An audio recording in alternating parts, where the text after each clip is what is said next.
అల్లు అర్జున్ అసలేం తప్పు చేశాడు? కలవలేదు అనడం ఎందుకు? కలవకుండా ఆపడం ఎందుకు? అల్లు అర్జున్ సంధ్య థియేటర్ ఘటనలో గాయపడిన బాలుడు శ్రీతేజ్ను కలవకపోవడానికి కారణం ఏంటి అనే ప్రశ్న ఇప్పటికీ అందరి మదిలో మెదులుతూ ఉంది. నిజానికి చెప్పాలంటే అల్లు అర్జున్ సంఘటన జరిగిన వెంటనే తన ఆఫీసు నుండి మనుషులను పంపించి ఆ బాలుడు పరిస్థితి ఎలా ఉంది అనే విషయాన్ని ఎప్పటికప్పుడు తెలుసుకుంటూనే ఉన్నారు.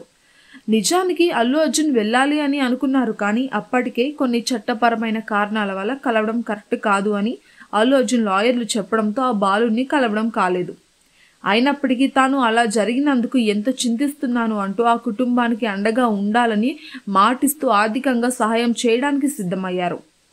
అదేవిధంగా కోర్టు నుండి బెయిల్ వచ్చిన తర్వాత అల్లు అర్జున్ ఆ బాలుడు శ్రీతేజ్ను కలవాలని అనుకున్నారు, కానీ బెయిల్ కండిషన్స్ కారణంగా కలవలేకపోయారు. అంతేకాక ఆయన కిమ్స్ హాస్పిటల్కు వస్తే అటు సిబ్బందికి అలాగే ఇతర పేషెంట్స్కు ఇబ్బంది వాతావరణం ఏర్పడే అవకాశాలు ఉన్నాయని, ఒకవేళ ఎటువంటి ఇబ్బందులు అయినా కలిగితే దానికి పూర్తిగా అల్లు అర్జున్ కారకులు అంటూ కిమ్స్ నుండి ఆయనకు నోటీస్ పంపడం జరిగింది. అలాగే కిమ్స్ హాస్పిటల్లో ఉన్న పోలీస్ స్టేషన్ పరిధిలో ఉండి వారికి సెక్యూరిటీ విషయమై వారికి పర్మిషన్ ఉండాలి అంటూ వెళ్లడం జరిగింది.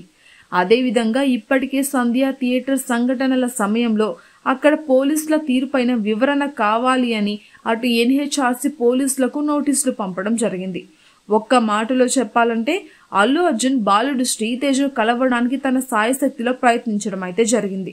కానీ కోర్టు పెట్టిన కండిషన్స్కు గౌరవం ఇస్తూ పరిస్థితుల ప్రభావం వల్ల మాత్రమే అల్లు అర్జున్ ఇప్పటి వరకు ఆ బాలుడిని కలవలేకపోయారు. కానీ ఇప్పటికీ కూడా ఆ బాలుడు ఆరోగ్య పరిస్థితి ఎలా ఉంది అనేది పూర్తిగా ఎప్పటికప్పుడు తెలుసుకుంటూనే ఉన్నారు. అంతేకాక వైద్యానికి ఖర్చు కూడా పూర్తిగా తానే భరిస్తానని కూడా వెల్లడించారు. వీటిని బట్టి చూస్తే అర్థమవుతుంది అల్లు అర్జున్ ఆ బాలుడు కోసం ఎంతగా జాగ్రత్తలు తీసుకుంటున్నారో.